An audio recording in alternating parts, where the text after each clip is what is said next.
बनारस के पास एक घना जंगल था जहां अक्सर गौतम बुद्ध अपने शिष्यों के साथ विश्राम करते थे। उस जंगल में एक छोटी नदी बहती थी जिसके किनारे कई वृक्ष थे। वहां की शुद्ध और शांत हवा ध्यान और साधना के लिए उपयुक्त थी। एक दिन बुद्ध अपने कुछ शिष्यों के साथ उस नदी के किनारे बैठे थे। उनके पास कई जिज्ञासु लोग भी आए थे जो उनके प्रवचन सुनना चाहते थे। तभी एक व्यक्ति हड़बड़ाते हुए आता है। वह बहुत परेशान लग रहा था। उसका चेहरा चिंता से भरा था। वह बुद्ध के पास जाकर बोला, भगवान, मैं बहुत दुखी हूँ। मैं दिन रात मेहनत करता हूँ लेकिन फिर भी चैन नहीं मिलता।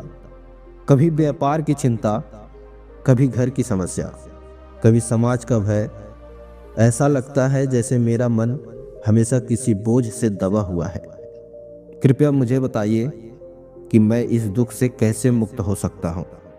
बुद्ध ने उसे ध्यान से देखा और कहा, मैं तुम्हारे प्रश्न का उत्तर दूंगा, लेकिन पहले मेरे साथ इस नदी के किनारे चलो। व्यक्ति बुद्ध के साथ चल पड़ा। वहां पहुंचकर बुद्ध ने उसे एक पत्थर उठाने के लिए कहा। व्यक्ति ने एक बड़ा पत्थर उठाया। बुद्ध बोले, इसे अपने सिर पर रखो। वह व्यक्ति पत्थर को सिर पर रखकर खड़ा हो गया। कुछ देर बाद उसके माथे पर पसीना आ गया। उसका शरीर कांपने लगा। बुद्ध मुस्कुराए और पूछे, क्या तुम्हें यह पत्थर भारी लग रहा है? व्यक्ति ने थकते हुए कहा, हाँ भगवान, यह बहुत भारी हो गया है।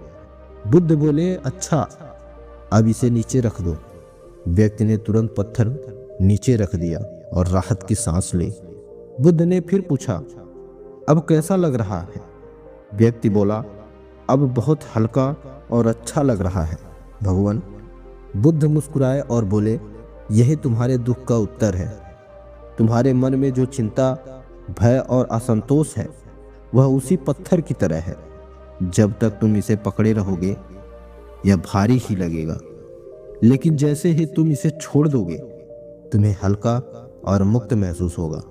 बुद्ध ने आगे कहा, मनुष्य अपने ही विचारों और समस्याओं को पकड़ कर रखता है, ठीक वैसे ही जैसे तुमने उस पत्थर को पकड़ा था। चिंता और भय से मन का बोझ बढ़ता जाता है, लेकिन यदि हम इन्हें छोड़ दें तो जीवन सरल और आनंदमय हो जाता है। व्यक्ति ने सिर झुकाया और कहा, भगवान, मैं अब समझ गया कि मेरे दुख का कारण क्या था। मैं अपनी चिंताओं को पकड़कर बैठा था, जबकि समाधान बहुत सरल था, इन्हें छोड़ देना। उस दिन से उसने जीवन को हल्के और सहज रूप में स्वीकार करना सीख लिया। इस कहानी से हमें सीख यह मिलती है, हम जितना अधिक अपने दुखों को पकड़ कर रखेंगे, जितना चिंता करेंगे, उतना ही वे भारी होते जाते हैं। यदि हम अनावश्यक चिंताओं को छोड़ दें तो हमारा जीवन सुखमय हो सकता है।